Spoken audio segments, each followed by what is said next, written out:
শহরে বাস করা এখন কেবল স্বপ্ন নয়, বরং প্রতিদিনের এক কঠিন সংগ্রামের নাম। এই সংগ্রামের সবচেয়ে বড় ও নীরব শত্রু হয়ে উঠেছে বাড়ি ভাড়া। আয় বাড়ে ধীরে, কিন্তু ভাড়া বাড়ে লাফিয়ে লাফিয়ে। এই বাস্তবতায় মধ্যবিত্ত ও নিম্ন মধ্যবিত্ত মানুষের জীবন দিন দিন আরও চাপে পড়ছে। একসময় বাড়ি ভাড়া ছিল পরিবারের মোটায় সহনীয় একটি অংশ।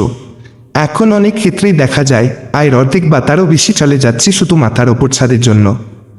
চাকরিজীবী, শিক্ষক, ছোট ব্যবসায়ী কিংবা অবসরপ্রাপ্ত মানুষ কারোর জন্যই বিষয়টি আর আলাদা নয়।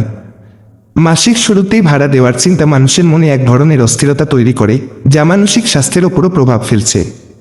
ভাড়া বাড়ার পেছনে মালিকদের যুক্তিও একেবারে অযৌক্তিক নয়। বাড়ি নির্মাণ সামগ্রীর দাম বেড়েছে, জমির মূল্য আকাশচুম্বী, কর ও রক্ষণাবেক্ষণে খরচও আগের মতো নেই। কিন্তু প্রশ্ন হলো, এই বাড়তি চাপ কি একতরফাভাবে ভাড়াটিয়াদের ওপরই পড়বে? আয় না বাড়লেও প্রতি বছর ভাড়া বাড়ানোর প্রবণতা কি ন্যায্য?